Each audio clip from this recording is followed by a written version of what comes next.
हो, मी साहेब प्रचंड मताने निवडून यावेत आणि मला असं वाटत होतं की धनंजय मुंडे साहेबांसारख्या नेतृत्वाकडे ग्रामविकास खातं असलं पाहिजे.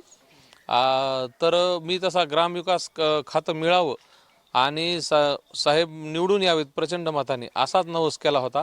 परंतु ठीक आहे, साहेब कॅबिनेट मंत्री आहेत. खातं थोडं वेगळं भेटलेलं आहे, काय हरकत नाही. परंतु साहेब निवडून आले, त्या बदल्यामध्ये मी नवस्फूर्तीसाठी निळालं. वाल्मिकांना कराड यांच्यावरती गुन्हा देखील दाखल झालेला आहे. त्याकडं कसं पाहताय? आता आदरणीय वाल्मिकांना कराड साहेब यांच्यावर जो गुन्हा दाखल झालेला आहे, त्यांची मी बाईट बघितलेली की त्यांनी सांगितलेलं की तो खोटा गुन्हा आहे आणि ते कायद्याचा भाग आहे, ते पोलीस प्रशासनाचा भाग आहे. खोटा गुन्हा आहे नाही आहे किंवा इतर काही गोष्टी ते तपासाने ते सिद्ध होईल. परंतु